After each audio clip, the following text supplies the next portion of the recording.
Test. Test, Mike. Yan, ayos na.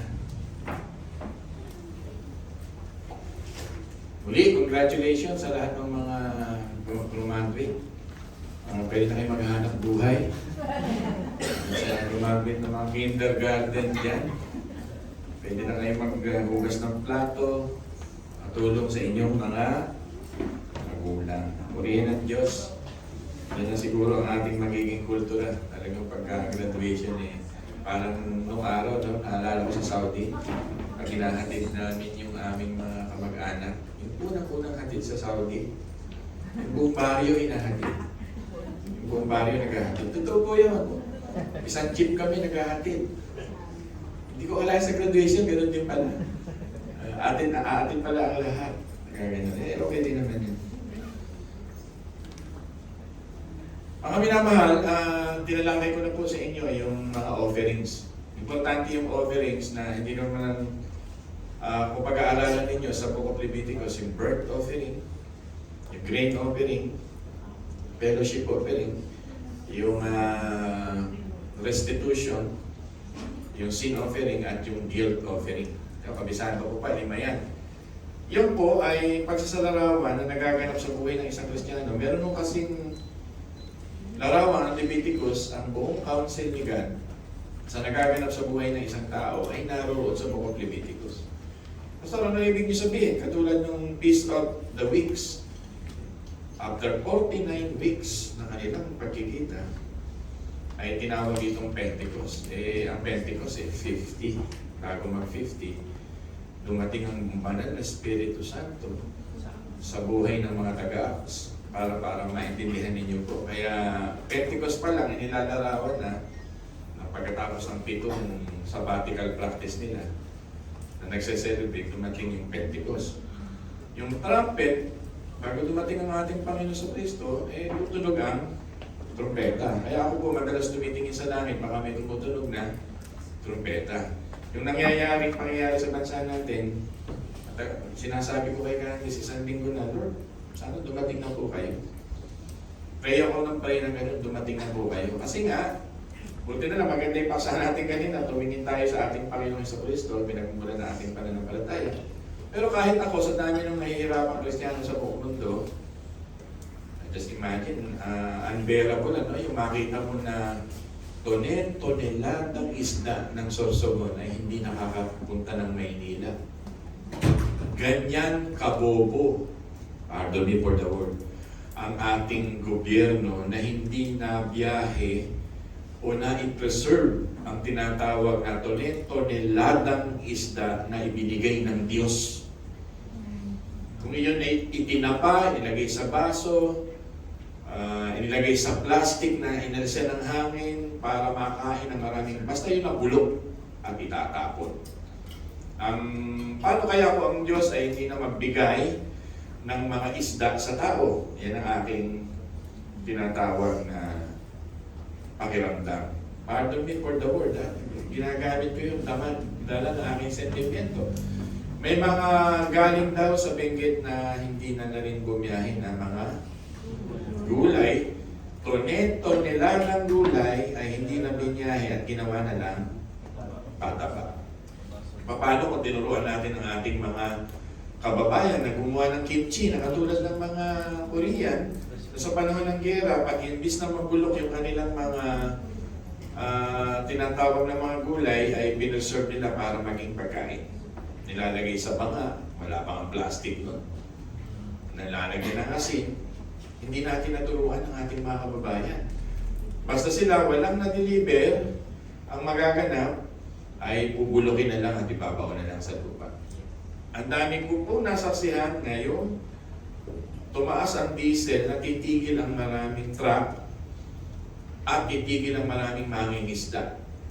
Palagay ko yung pupuntahan natin, Jumalik in the future, baka wala nang bumiyahe at mangisda dahil sa mahal ng diesel. Imagine niyo kung ano magaganap sa buhay ng mga Kristiyano, sa buhay ng mga tao kung wala nang delivery ng isda. Imagine niyo po yun. Ang palengke ay na-out of stock tayo ng mga isda in a few weeks kung magpapatuloy yung ganito. kailangan ba magsalita ng ganito minsan ang pastor? Oo, because nag-i-imprecatory din po kami, lalo na sa magnanakaw sa ating gobyerno. Diba? Kayo na mga middle class na mga tao at upper class na kinukulahanan ng buwis sa inyong pagkatrabaho. Nalalaki ng mga buwis ng ilan sa inyo. Tama po ba? Ay mawawala at ipapakit nila sa kanilang bulsa. So, kaya dumating ako sa point na, Lord, sana po dumating na po kayo. Pero masalamat, pati ako ni-remind ng Diyos, anak, tumingin ka sa akin sa mga ganyang panahon. Kasi sa mga ganitong panahon, kailangan natin maging matapat. Talagang minsan, ang aking damdamin, lalo na pagka-Pilipino ka, dumating din sa akin yung gano'n, bakit ako naging Pilipino? Yan. Dumating din sa akin, bakit ako naging Pilipino sa gitna ng mga mapagsamantalang ibang Pilipino? Na, imagine yung napakayaman ng ating bansa. Pinaliligiran tayo ng dagat, agricultural land. Kung matutuklasan lang yung langis natin nung araw pa, isa na tayo sa pinakamayamang bansa. Pero sabi lagi ng Panginoon, talagang ang pag-asa ay nasa kay Kristo. Kaya tama yung prayer ng ating Elder Bong na this is the book that foreshadows our Lord Jesus Christ. Para makita natin siya ang pag-asa, siya ang solusyon para matanggap ang ating mga offering. Kaya yung week na ito, yung mga naka-assign sa inyo, ang inyong devotion, ano yung observation ninyo sa nagaganap at sa book ng Leviticus. At sa susunod na week, i-assign ko sa inyo yung Feast of Tabernacle, the Feast of the Weeks, the Feast of yung tinatawag na Day of Atonement. Andyan lahat yan. Isinulat ko po lahat yan. Kapistahan ng mga ano pa may pagtitipan na Tabernacle, Passover, and so forth. At lahat po niyan ay nandito sa Leviticus chapter 23. Pista ng Pag-aani, pista ng Paskwa, yan, mga pista ng araw ng trumpeta, pista ng torda, at ng mga ilawan. Kaya napakagandang basahin natin itong book of Leviticus. Sorry for the word na binanggit kong bobo. Kanina. Pastor, bilang pastor, totoo nabububuhay na mo. Isipin mo to nila. Ang dahilan lang naman, bakasyon. Kasi kailangan nilang magbakasyon kasi Holy Week. Kaya kahit na yung donate o nila ng isda ay magulo, ay talagang dito parang sumama ang loob ko sa gobyerno dahil hindi nag-isip, hindi gumawa ng paraan, hindi gumawa ng taktika para i-deliver yung ganito. Kahit magpondo na lamang, mabawasan man lang ng konti yung kanilang mga hindi ko ninakaw, kinulimbat. Yan. Huwag mo kayo sasama ang loob, tingnan natin ang Panginoon Jesucristo, yung katulad ng mensahe kanina, at tingnan natin ang foreshadowing ng ating Panginoong Diyos. So the Feast of Israel, this is the topic about Leviticus chapter 23. This is the Feast of the Lord to be observed. Ino-observe po nila ito tuwing sila nagtitipon-tipon. Ito po ay binigay kay Moses sa panahon ng sila ay nagka-camp sa Sinai. 1 year preparation. Alam niyo po, pag binag-aaralan niyo ang Book of Numbers, nagsisimula lang yung 40 years na pag-travel nila sa Numbers chapter 3. Ang kalagitnaan ng Numbers, parang 15 hanggang sa chapter 36. Pero yung Leviticus na ito, 1 year lang ito sa loob ng 40 years na nakapagitan under ng Mount Sinai. Ganun katalino si Moses na tinuturuan siya ng Diyos, hindi niya sinayang yung oras niya. Nagsulat siya ng Book of Numbers at nagsulat siya ng Book of Leviticus. Under the 40 years na sila ay nasa wandering. Kasi may gustong ituro ang Panginoon. 1 year lang nakapaloob ito sinulat nila. Para matuto at magkaroon ng konstitusyon ang mga Israelita. Huwag kayong may inip sapagkat medyo historical ng konti. Chapter 1, verses 1 to 3, ito ay pista ng Panginoon. Buti nabanggit kanina ni Pauline ito, very good. at ni Amaro sa kanyang introductory na God is so serious in approaching Him. Ang pag-approach sa Diyos ay may mga ways, hindi sa term mo. Huwag kang magsisimba sa term mo. Di ba? Huwag kang gagawa ng kapamaraanan, nagsisimba ka sa Diyos sa sarili mong definition. Merong theological truth na tinuturo ng Book of Leviticus na may kapamaraan ng Diyos na matututo tayo sa principle na ito sa ating mga buhay. Sinabi ni Yahweh kay Moses, ipahayag mo sa mga Israelita ang mga pistang itinakda ko. Meaning to say, ordained by God na mga piyesta ito. Gusto ng Panginoon ito. Kaya ito ay may larawan din sa ating camp. Sana po huwag kayong mawawala. Anibersaryo ng simbahan natin yun. Makapag-iipon ka pa. Sinasama ko na yung announcement ngayon. April, May, June, July, makapag-iipon ka pa. Ito ay pagtitipon ng mga kapatiran. Ito ay itinatakda ng Diyos ng mga gawain. Yun yung principle. Kaya kung mawawalan ka ng oras sa panahong ito, questionable talaga ang pagtingin natin sa mga gawain. Kaya wag po sana. Kaya ako, itong prayer ko na sana lahat tayo ay mabuo ito sa ating mga buhay. Sabi nga ng Panginoon dito, ipahayag mo sa mga Israelita ang mga pistang itinakda ko. Ipangingiling nila ang mga banal na pagtitipong ito. At magkakaroon sila ng banal na pagpupulong. Dito, napakahalaga sinasabi ng Diyos. Napakabanal nun. 6 na araw kayo magtatrabaho. Ngunit sa 7 araw kayo magpapahinga. Yun ay araw ng banal na pagtitipon. Huwag magtatrabaho ang sino man sa inyo, saan man kayo naroon. Yun ay araw ng pamamahinga para sa Panginoon. Dito, di naman tayo striktong-strikto na sa panahon na dahil kinursyado nga ni Jesus Christ, He is our rest. He is our rest every day. Kaya lang, huwag ka namang magkaroon ng attitude na wala ka na talagang panahon sa Diyos. May online na nga ako gano'n na sumilip ka at mag-comment ka at mag-like ka man lang. Diba? Kung hindi ka talaga makadalo. May participation ka na noon. Nandun na yung spirito mo. Gano'n na tayo kalaya. Pero as I observe, those people who na wala talagang time sa Diyos, they are not bothered to do that. Observe ko yan. Medyo nangungusap po ba? Walang panahon. Talagang pag nandun na yung heart mo sa Romans chapter 12, that do not be conformed to the pattern of this world. At sabi nga sa mga primary verses na una, offer your body as living sacrifices to God. This is the act of your spiritual worship. Doon pa lang, ang dami ng ways Meron na nga tayo mga messenger, may prayer time na tayo araw-araw. Kaya kung katwiran mo pa rin you have no time to spend with the Lord, talagang huwag yan. Malaki talagang issue sa buhay ng isang Kristiyano yun. Pastor, umpisa pa lang, nagsisermon na kayo. Ang concern ko lang naman, ikaw ay lumago. Ang concern ko lang naman ay tumibay ka sa pagharap sa pagsubok. At sa mga huling daya ng panahon ng last days na ito, walang ibang nagbibigay ng lakas sa atin. Sabi nga sa Hebrew chapter 10 verse 25, pagtitipon. Kasi dito, nag-gather tayo ng Word of God. Nagpe-pray tayo dito. Nagpapalakasan tayo dito. That is the point ng mga feast. The 7 annual feast to celebrate and to observe. Kaya annual, kaya itong camp ninyo, annual yan. Kaya pag wala kang dahilan, hindi ka man lang nakapagpaalam, hindi mo nadaskartihan, wala ka talagang oras. Si Elder Pong nyo, galing pa ka ng Amerika, o gagawa ng paraan para makauwi.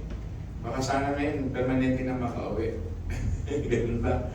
Pero kung hindi loob, pero siya gumagawa ng paraan para makauwi. Tayo na nasa Pilipinas lang, gumawa naman tayo ng paraan to do that. Amen po ba doon? O kaya, participate ka doon sa online kung ano activity nun, make a point na your presence is with us. Ganun na tayo kaluwag kasi nga under na tayo ng grace. Under na tayo ng grasya. Pero kung under ka ng panahon ng Leviticus nun, at ganun ang ginagawa mo, ikaw ay papatayin. Ngayon, namamatay din naman tayo. Anong kinamamatay mo? Spiritual life. The same principle. Namamatay ka spiritual life, kaya sa pagharap mo sa pagsubok, tumba ka.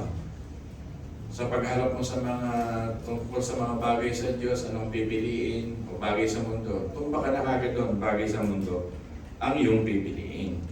Kaya mga minamahal, observe it carefully. Kasi sabi nga sa verse 1, verse 2, ipapahayag mo sa mga Israelita ang mga pistang itinakda ko. May tanong ako sa inyo, yung pagtitipon ba natin yung araw ng linggo, sa palagay nyo, itinakda ng Diyos o hindi? Pakilakas nga po, itinakda kaya ng Diyos ito o hindi? Itinakda. Ito po yung topic ko ngayon sa umagang ito, yung first fruit. Ang first fruit ay nagaganap pagkatapos ng Sabat. Yung aanihin nilang barley pagkatapos na ng Sabat, saka nila aanihin yun kasi bawal gumalaw sa Sabat. Nakuha niyo po, bawal gumalaw sa Sabat sapagkat namamahinga ang tao.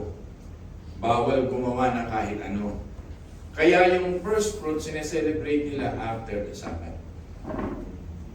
Sino ba yung first fruit na sineselebrate natin after the Sabat ng ilibing? Sino yung first fruit? Sa 1 Corinthians chapter 50, verse 20 to 23, ang unang bunga na ang Panginoon Kristo ay nabuhay na muli. At ang pangalawang bunga tayong susunod sa Kanya. Kaya nga president. Hindi ko na basahin na nga rin natin para hindi tayo mawala. Kung may Biblia kayo, 1 Corinthians chapter 15, yan. Ay, wala pa ng tubig at medyo ano. 1 Corinthians. Yan. May ina yung mga Biblia tayo. Sa Tagalog, binanggit pa yung first fruit. Sa NASB, binanggit kasi. Verse 20. Ano sabi ng Panginoon? Ngunit sa katunayan si Kristo'y muling binuhay at ito'y katitibayan ng muli kang bubuhay ng mga patay. Ano ang translation nyo sa NASB? NASB pa. Pakilakas. Now Christ has been raised from the dead. The first fruit of those who are asleep. The first fruit, si Jesus Christ. Diba? Sa Tagalog, kaya minsan hirap ang basa ng Tagalog, hindi sinasabi. Diba? Kung paanong dumating ang kamatayan sa pamagitan ng isang tao, kaya hindi na may dumating ang muling pagkabuhay sa pamagitan din ng isang tao. May first fruit. Si Jesus Christ yun. Ito po yung reason, that's why we gather every Sunday. Yung tinatawag na prophecy regarding Jesus Christ ay nagkaroon na ng katuparan nga. Di ba, mga minamahal? Itong holy convocations na binabanggit sa verse 1 and verse 2, this holy gathering, sacred gathering, because of the reason, ang context, gratitude, sa lahat ng ginawa ng Diyos na kanyang pagtutubo sa ating kasalanan, yung naranasan nating awa ng Panginoon, yung pagpapatawad niya na hindi tayo makasunod sa law, kaya nagbigay siya ng sacrifices sa panahon ng Leviticus. Wala talaga makakasunod sa law. Pero hindi tayo Marionism. Yung mga, meron kasi mga Gnosticism, Marcionism, Trinitarianism na mga tinatawag na mga fallacy. Pastor, ang lalim naman, ito yung mga false teaching, Marcionic teaching, na ang nagsasabi, napakahigpit ng Diyos sa lumang tipan, mapagsik siya. Di ba merong na-disiplina sa pastor, naalala nyo na? Marcion, ano? Pero ito, pinapakita na kaya nagbigay yung Diyos ng ano tawag dito, offering, yung pagsusunog, kasi mabait siya. Dahil hindi makasunod ng tao, nagbigay siya ng altar na may susunugin para mapatawad ang ating mga kasalanan. Amen po ba doon? Napakabait niya nung pa lang sa lumang tipan. At ginamit niya yon, siya yung unang nag-cover kay Adan at kay Eva, na magkasala sila, siya ang unang nagkatay ng hayop ng Diyos mismo, Ama. And just imagine, the book of Genesis, bago dumating ang Exodus, maisulat yan, 400 years yan. Parang Malakay to the New Testament, another 400 years. Dito pa lang meron na silang 400 years ka. Pero ang Diyos nagturo sa Genesis ng the way to approach God. Hindi sa pamagitan ng pantheism, Buddhism, animalism, pagsamba sa mga buwan. Ano nga ba ito yung pagsamba sa mga puno? Anong tawag dito? Sumasamba sa puno sa mga dagat. Ano yung mga tawag yan ng mga reliyon? Animism. Ganun kasi nangyayari, di ba, sa gawing Africa,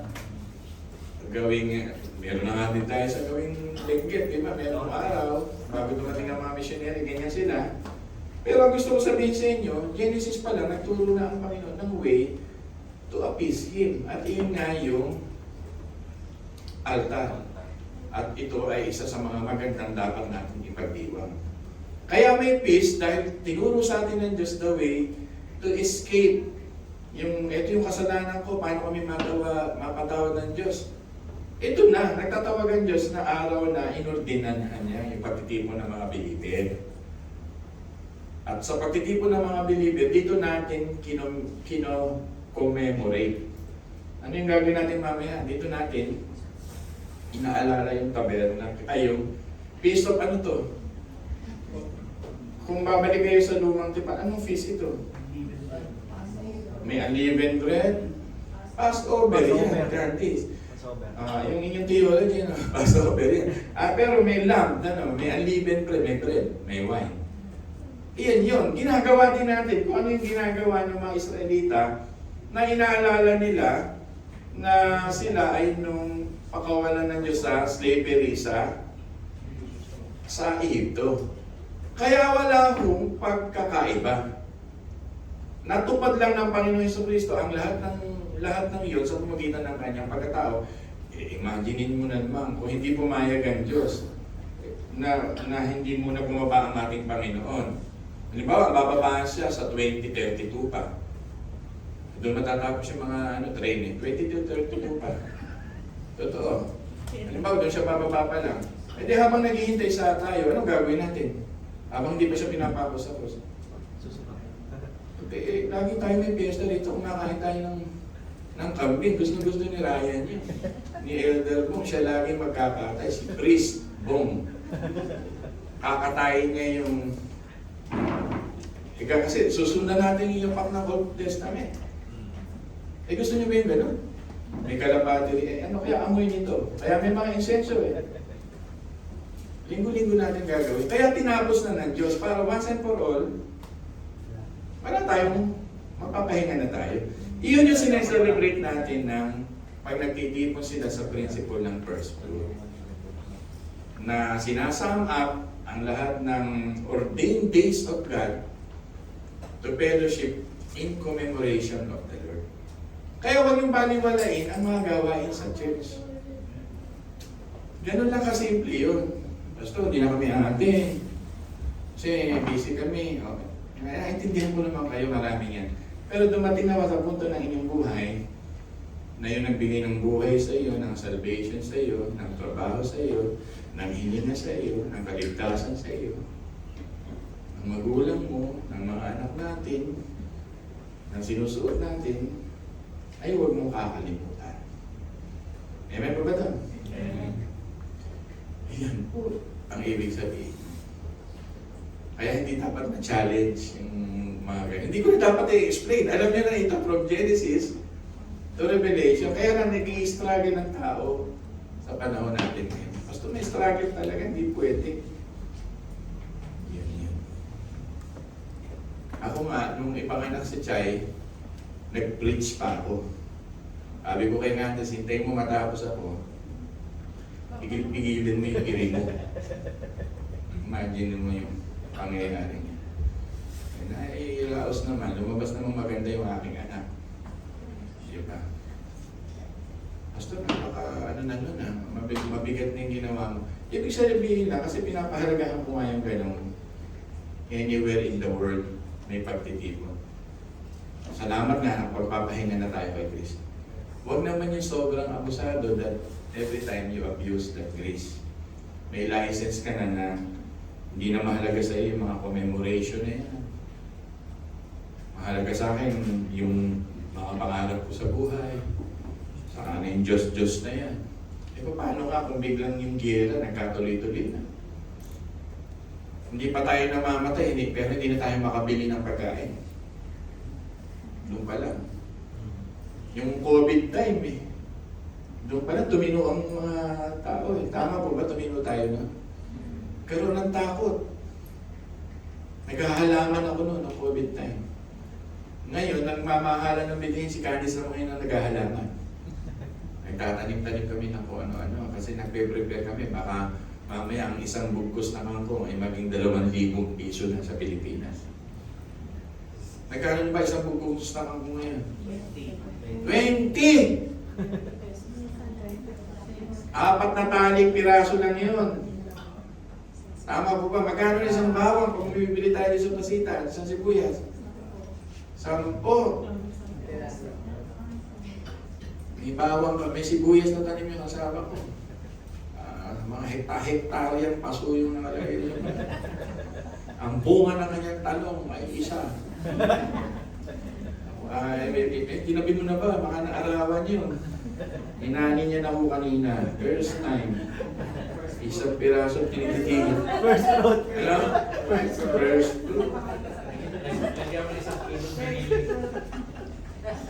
First fruit. Sabi ko, lalagyan ko to ng isang sakong itlog.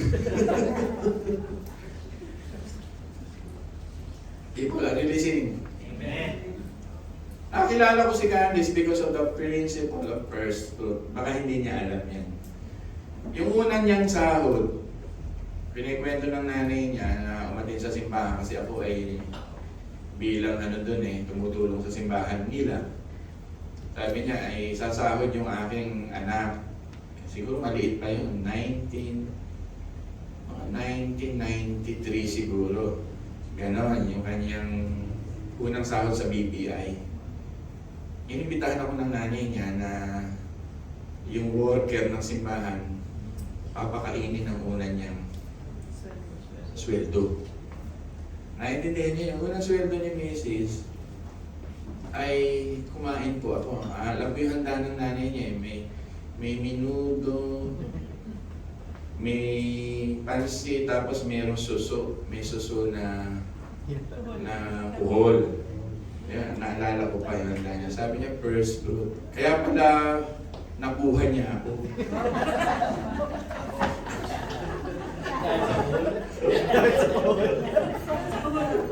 Ang una niyang ani, ako pala. Kasi doon nagsimula yung love life natin. Nang kumain ako sa kanya, every Saturday, Sunday, nagkikita-kita na kami sa church. Hindi naman siya pala Bible study dahil na-assign ako doon. Nung nagba-Bible study na ako, naging pala Bible study siya. Umaating na siya. At doon nagbunga yung aming pagmamahalan. Dahil sa first fruit. Bakit ito sinasabi? Di ba ikaw tan, magtatrabaho ka na, malapit na. Kailan nagsimula? Yung una mong sahod, siguro, ibili mo tatay mo ng Rolex, kung kailangan. Ibili mo nanay mo na naghihirap sa iyo, nagpag-alaga. I-treat mo, yung unang sahod mo, i-treat mo sila. Ilabas mo sila. Dapat gano'n. May prinsipyo na gano'n. Naintindihan niyo ba? Yan yung mga unang-una nating mga sahod. Dito, yung barley, ang una nilang pagkuha ng barley, bubugos nila, 2 kilos, kailangan magawa nila ng pure grain. 2 kilos. At yung 2 kilos na ito, hahaluan nila ng harina. At yung barley na ito ay iwawagay-way nila araw na after the Sabbath. Kaya nila iwawagay-way ito, di ba sabi nito, the shift of the bugos, para i-recognize that the owner, the provider, the main source of my life, kaya meron akong ganito sa buhay ko, is because of God. Dito sa ipagkakaloob niya mga lupa sa amin bilang Israelita, lalo na yung the land of milk and honey, yung lahat ng first fruit na makukuha nila doon, ay iwawagay-way nila yon sa Panginoon. Dahil iniisip nila na ang Panginoon dito nagmula ang lahat. So simula ngayon, magtitiwala ako sa Panginoong ito, mag-provide.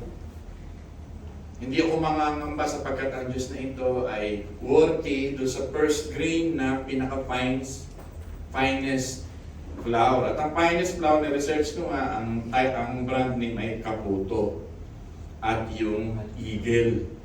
Si Ate Adeline, alam niya yung mga ganito, yung mga hari ng masarap at hindi masarap. Kung magbibigay kayo ng tinapay kay Ate Adeline, huwag kayo magbibigay ng tinapay na hari ng may kuto. Alam niya yon, yung hari ng manilaw-nilaw, may amoy, na nabibili kung saan-saan. Tama po ba, may mga hari ng ganon. Kasi mumurahing klase yon. Nakahaluan na yon. Pero pag bibili kayo ng tinatawag na ang halaga ng pizza ay 2,500. Pag nagpunta kayo ng gawing mga Manila na gano'n na ang mga halaga, 1,500. Ang ginagamit ito, very fine flour ng mga Italiano, the Caputo Brown, the brand C-A-P-U-T. Kasi dito may principle, yung 2 kilos na ito na wala halong libadura ay ihahandog nila kay Yahweh. Dahil nagpapasalamat sila kay Yahweh na si Yahweh ay nagpo-provide sa lahat ng kanilang pangailangan. Pag natuto tayo ng ganito, na katulad ng ang mga unang panganay na anak ay binibigay sa Diyos, katulad ng kultura, the first fruit, kultura ng mga Hudyo, ang unang yung panganay, mahalaga din katulad ng mga Chinese. Inihahandog nila yon sa kanilang Diyos. Sa mga Chinese, yun ang magmamana ng malaking bahagi ng negosyo ng kanilang pamilya. Pag ni-research nyo, ang mamanahin ng panganay na anak, binaanak ng Israelita, malaki po yun. Kinoconsider nila yun. Pero dahil matalino ang Panginoon, imagine niyo ito, aralin niyo mabuti, dahil mayabang yung kulturang ito, pumili ang Diyos. Ang Panginoon lang ang panganay, pumili halos ang Diyos, hindi ng mga panganay. Sino pa ang panganay? Si Ismael o sino ba yung contemporary ni Ismael na pinanganak? Si Isaac pa. Sino ba mas panganay sa dalawa? Sino ba pinili? Ito sa anak ni Jacob, sino ba ang panganay? Si Ruben. Sino pinili? Di ba si Judah? Di ba kadalasan walang pinipiling panganay dahil sa kasalanan. Pero hindi yun ang ating paksa. Ang gusto ko lang sabihin dito, yung first fruit ay talagang inihahandog sa Diyos. Ito yung pumatay sa puso ng Ehipto. Naintindihan mo, itong first fruit nito ang pumatay sa puso ng Ehipto at pinakawalan nila yung mga Israel. Ano yun? Namatay ang lahat ng first fruit. Sino yun? Lahat ng first born na lalaki. Kaya napakahalaga nung tinatalakay natin na ito, that it belongs even in the culture, kahit hindi sila nasa Hudyo, na ituro sa kanila ng Panginoon in the time of Genesis, that the first fruit belongs to God. Ang prinsipyo ng first fruit ay katulad ni Jesus Christ, President, siya ang unang nag-resurrect, tayo ang susunod na magre-resurrect. Siya ay sumunod sa Panginoon righteously, namuhay siya perfectly, though hindi na natin kayang gawin yon, pero susundan natin yung yapak na gano'n. Isang buhay natin ay magiging handog na ahalay sa Diyos. May maintindihan mo na yung Romans chapter 12, you are a living sacrifice, holy, and pleasing to the Lord. Amen po ba? Amen. At ito ay sineselebrate, katulad ng binanggit ko sa inyo, sa day that already set apart by God. For us to pray together, to think together, to hear together. At yan ay binanggit sa Exodus chapter 28 to 11, kung nagsusulat kayo. Acts chapter 20 verse 7 and 1 Corinthians 16 verse 2, naging Sunday na ang ating pagsamba. Simula ng resurrection. Pero hindi nawala yung principle na ang lahat ng iyon nakaset aside para sa Diyos. Kaya kung baliwala sa iyo ito, hindi ka seryoso sa mga ganitong bagay, hindi mo naintindihan ang Christianity. Yun po yun. Na parang baliwala lang sa iyong pagtitipon, hindi mo siya naintindihan talaga.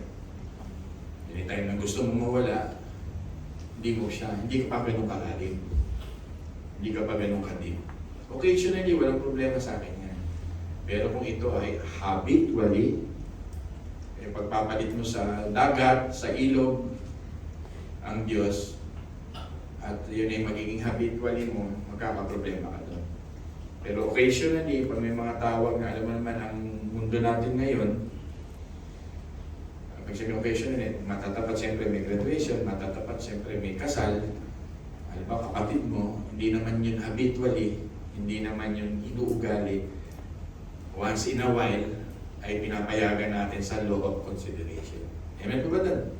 Hindi naman tayo fundamentalist na umabsent si Candice, patayin ang pamilya niya.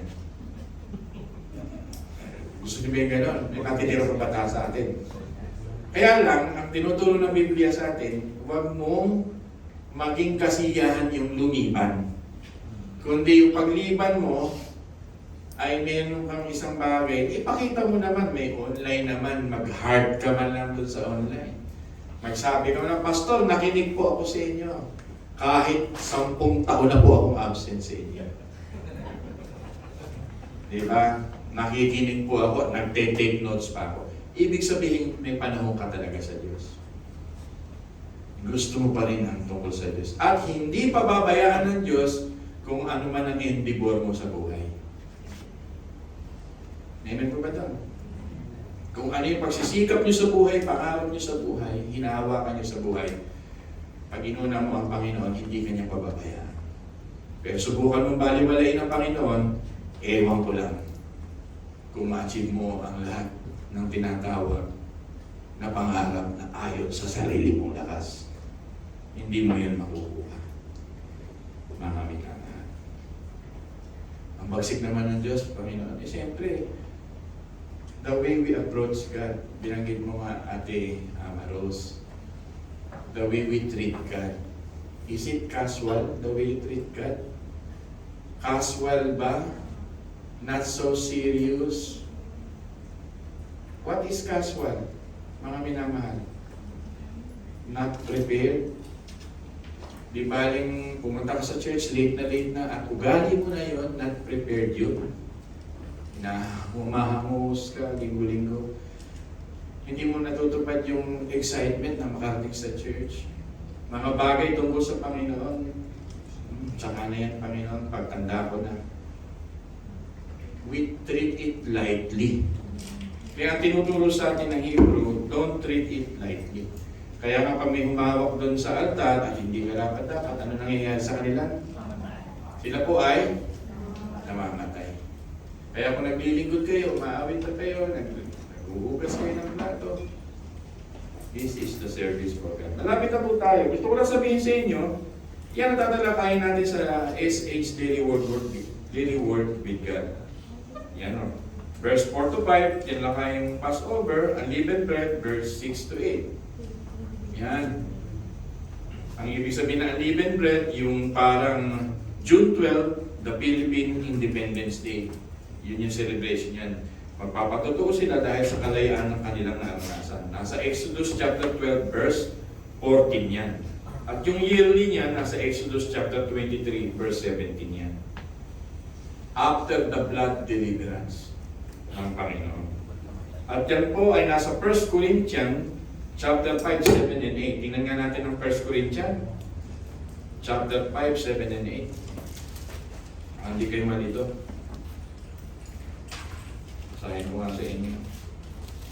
Handa pa ba kayo? Nakasama ko pa ba kayo? Yes. Kasi nagtatalakay tayo ng medyo Christianity talaga ito. Di tayo nag-ano, 2 Corinthians chapter 5. 1 Corinthians chapter 5, 7 and 8. Sana hindi ako nagkakamali.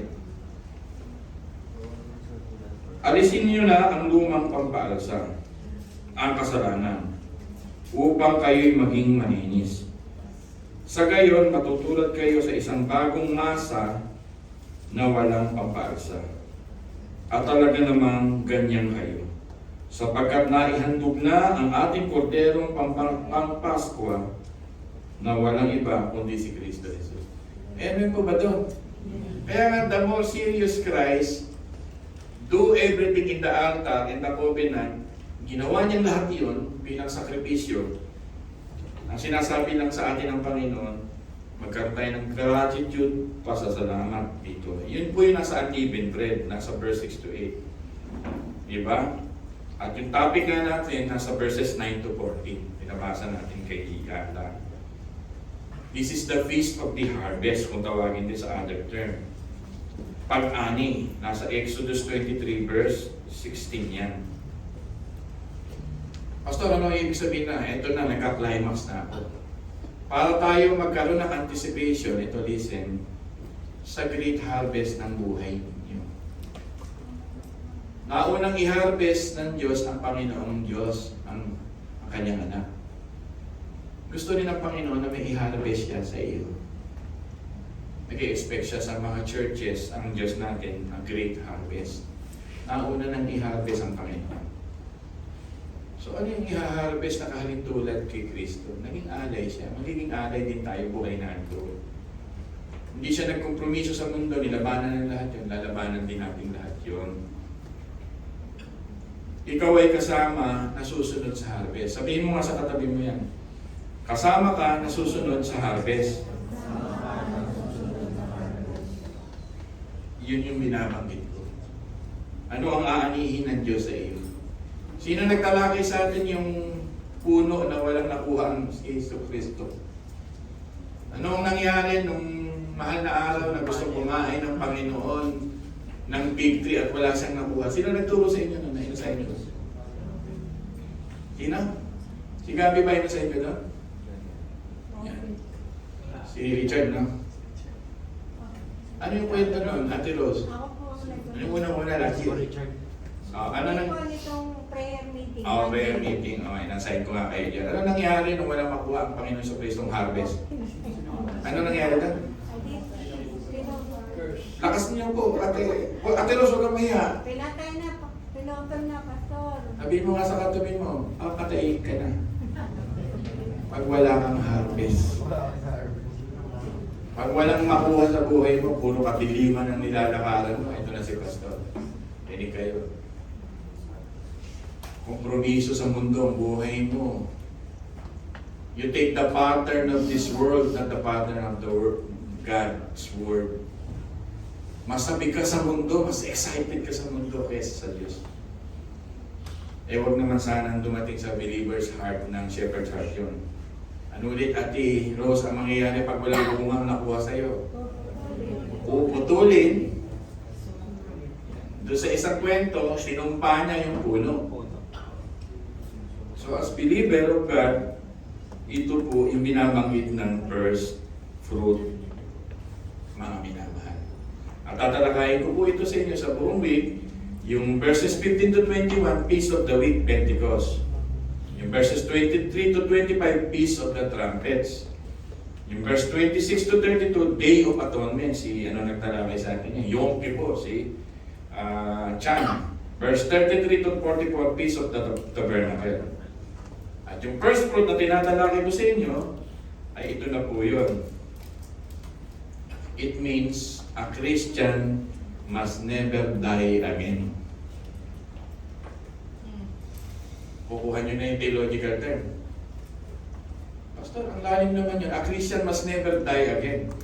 Bakit? Ano ba yung resurrection? Namatay pa ba ulit ang Panginoon? Tapos ng resurrection. Nagturo ka ba, pantal last week, namatay po ang Panginoon at nabuhay na muli at hintayin natin baka mamatay siya ulit?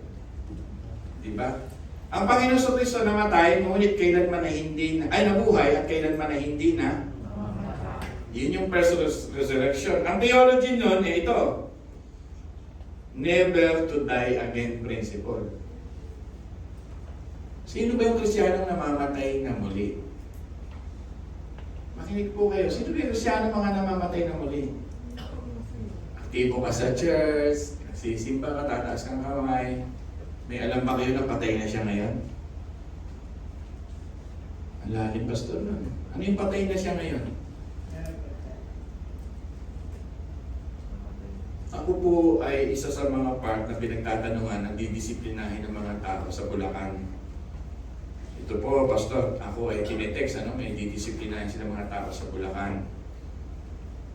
At pero hindi ako yung major decision dito. Ang mag-decision dito, yung talagang matagal ng pastor nandun. Opinion lang ang pinukuha sa akin. Yung hindi humingi ng tawad, pamakinig inurutin, yung hindi nagsisi at nagalit pa sa simbahan sa pagkukorek sa kanilang buhay. Nabalitaan ko ay bumalik na sa malaking simbahan. Pero sila halos kasabayan ni Candice na sumisimba since 1990s. Pero hindi nila makorek ang kanilang buhay, sila po ay bumalik na sa malaking simbahan. Hindi sinasabi kong malaking simbahan. RC, ano po yun? At sumasamba na po sa Roman Catholicism sa mga harapan ng Diyos. Amen. They die again. Malalim na pag-uusap, pwedeng first and foremost, hindi talaga sila tinawag. First and foremost, hindi talaga sila believer. Pwedeng makasama mo sa simbahan, pero isang araw, magugulat ka, balik na ulit sa dati. First and foremost, hindi nila naranasan ang tunay na first fruit. Malalim ang ibig sabihin ng never to die again na mensahe sa inyo ng first fruit. Makinig kayo mabuti. Marami tayong kilalang ganyan. Nakasamahan namin na nagsisimba ng araw. Diba? Pero ngayon sila nandun na sa malalaking simbahan. Ako, may kasama, classmate sa seminaryo. First year, second year, third year. Nung hindi na siya tanggapin sa school, dumating yung panahon, nag-iilaw na siya sa prosesyon. Pero nakatatlong taon halos sa seminaryo. Ang tanong, pwede kayong mangyari sa inyo ito? Yan ang hamon ng self-examination kung tunay nga ba talaga ang naging prutas ng iyong buhay. Basta makakatakot yung invento mo. Totoo. Merong graduate, ito matagal ko nang sinasabi sa inyo, na talaga may highest honor. Siya po ngayon ay Muslim na. Nagpapastor yan, siya po ngayon Muslim na. May kakilala kami na kinikwento sa amin, nasa isang malaking eskwelahan sa Quezon City, atheist na siya ngayon. Hindi na siya naniniwala sa Diyos ngayon. Ang tawag dito, they die again.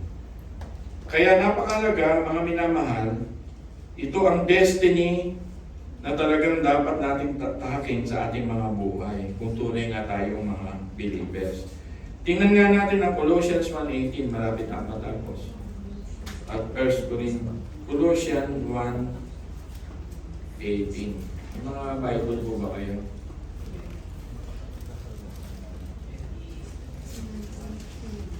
Prayer ko sana wala madaya sa ating ganyan.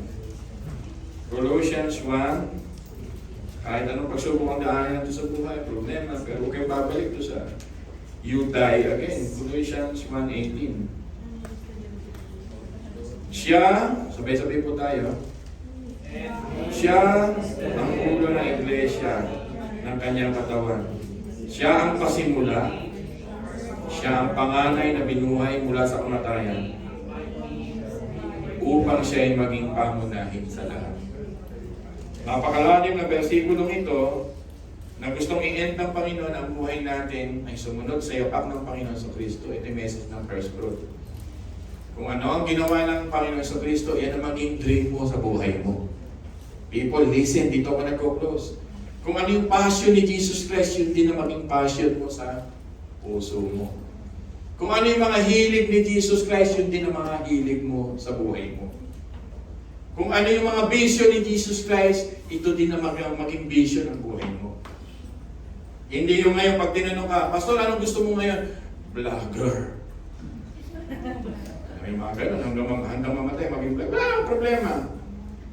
Artista. Yan mga yung pinaka-dream mo sa iyong buhay. The greatest dream of our life is to follow the steps of our Lord Jesus Christ. Amen po ba doon? Wala nang iba. At yung harvest ng buhay natin, susunod, susunod at susunod. Sige po tayo manalangin. At ituturo ko po sa inyo ito ng himay-himay ng week na ito. At sa inyo na inassign ko, Kuya Mando, Kuya Hin, alam ko, nabubuli-buli kayo bukas. Paano kayo makakakuha dito ng reflection? Yan. Wala na akong ninanais pa, sabi ni Apostol na Pablo. Itinuri ko ng lahat ng kalugihan, lahat. Achievements in life, past achievements in life. Minsan past achievement na 10 years ago, 5 years ago, 15 years ago, kinikwento pa natin. Lost na yun eh. Yung mga kasalanan natin noong nakaraan, lost na rin yun, wala na yun. Pinatawad na ng Panginoon yun. Amen ba doon? Baka may nagre-remind pa sa inyo, oh, ikaw makasalanan ka ganito ba? Past na yun eh. Ang sabi ni Apostle Paul, Philippians chapter 3, what I am considering now is to know the power, the resurrection, and the suffering of my Lord Jesus Christ. At ang lahat ay tinuring ko ng kalugihan. Kaya sa inyo na nagpapamilya, umuusad sa buhay, may nakaraan na, tapos na. Ang sundan mo na lang ngayon, sabi nga ng ating Ate Adelaide na mensahe kanina, ituon ninyo ang inyong paningin sa Panginoon. Paano ng Panginoon kung humahambang ng medyo papalayo sa'yo? Ano gagawin mo? Halimbawa lang, metaphorically speaking, nakatingin naman siya sa'yo, pero papaatras, sumahapang na gano'n. Ano gagawin mo sa kanya? Ano gagawin mo? Sabihin nyo nga, susunod. Eh, yun yung imbitasyon ni Jesus Christ, eh, na Matthew, Mark, Luke, and John. Ano ang imbitasyon ni Jesus Christ? Come. Yan ang itanong mo sa buhay mo. Do you follow ba si Jesus Christ? Or are you following the passion of this world? Diba? Yung maraming Kristiyano ganun. Walang panahon kay Kristo. Kaya nga sabi ko sa inyo, nung isa sa mga devotion ko, ang isa sa pinakamayabang ng mga tao, ito sa pinakamayabang ng mga tao, yung walang oras sa Diyos. Mayabang ka. Bakit mayabang ka? Binigyan ka ng Diyos ng pagkain, ng hininga, ng oxygen, ng magulang, para mabuhay ka ng trabaho, nakapag-aral ka, halimbawa, kumakain ka 3 times a day, binigyan, alam mo ang buhay na walang hanggan, may love letter ka, salita ng Diyos, binigyan ka ng Panginoon ng reconciliation, ng adoption, ng regeneration, ng conversion, ng sanctification, ng glorification. At sabi mo sa Diyos, wala akong panahon sa iyo. Sino ka? Isa kang mayabang na tao. Kaya mensahe ngayon na ito, maging magpapakumbaba tayo sapagkat naghihintay pa ng harvest ng Diyos sa iyong buhay. Ibig sabihin, may purpose ang buhay mo. Sa Kingdom of God, may layunin ang buhay mo. Sa Kingdom of God, gagamitin ka ng Panginoon. Sa Kingdom of God, na higit na mahalaga, bago maghira, bago dumating siya, natupad ang gustuhin ng Panginoon sa buhay. And that really matters. Pag ako tinanong niyo, Pastor, ano bang theology mo, ng practical theology mo? Who's really matter with me? And second, what really matters with me? Who's really matter with me? My Lord Jesus Christ. What really matters with me? The things, my eyes that set upon my Lord Jesus Christ. Amen po ba ito, mga minamahal? Tayo po lahat ay tumayo at magpasalamat tayo sa Panginoon. At kung ano man ang preparasyon niya ng awitin na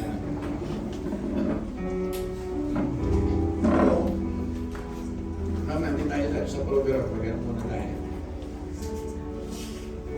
Pray tayo din. Aawit tayo ng isa din. Magkukommunion tayo. Oy, nagtatalo kayo dyan, nakikita ko kayo. Nakikita ko ang mga mukha niyo. Pagpili lang ng katay, tatanggalin ko kayo lahat yan. Okay. O yan. Sige. Panginoon Diyos, maraming salamat po na kami ay inyong binigyan ng pagkakataong makasama na tawagin may maaani sa aming buhay. Ikaw ang aming pinakaparang kuya, Panginoon Diyos. First fruit, you demonstrated everything, what to do that pleases God. The way to God, your Father, ay tinuruan mo kaming lakaran ng inyong lakarin. Salamat, Panginoon Diyos, na sa pamagitan ng natapos mong gawain, indeed by grace, ay tinanggap kami sa buhay na walang hanggan. Lord, we do not want to waste our life, our talent, our treasure, Panginoon. Yung mga bagay sa amin sa buhay na ito, ay ito ay aming inihahandog para sa iyo. We remember this message, O God. Gratitude, thanksgiving, na the first ascension na nakarating sa buhay na walang hanggan ay ang Diyos. Indeed, it will be true to us. Ma-ascend din kami pagdating ng panahon. The first resurrection is our Lord Jesus Christ. Indeed, the second resurrection will happen to us in the ends of the time. Salamat po sa victory ng first fruit na ito ay naging katanggap-tanggap sa inyo, Ama. At kami na sumusunod dito, Panginoon, naway maging katanggap-tanggap din ang buhay na handog ng buhay na ito. Tulungan niyo kami maintindihan ang theology behind Leviticus. How revealing yung lahat ng plan and counsel mo sa aming mga buhay. Open our eyes, katulad ng awit namin kanina. Open our eyes, spiritual eyes, to see your great counsel in our lives, Panginoon. Ama, maraming salamat po. Pagbabayan yung patuloy ang aking mga kapatid sa church na ito. Huwag niyo silang pababayaan. At tawagin hanggang sa huling hinilingan nila na makita nila who's really matter in life, which is you, and what really matters in life, which is the things about you, Panginoon. Ama, maraming salamat po. Mighty name of Jesus we pray. Lahat ay magsabi na. Kita natin ang Panginoon.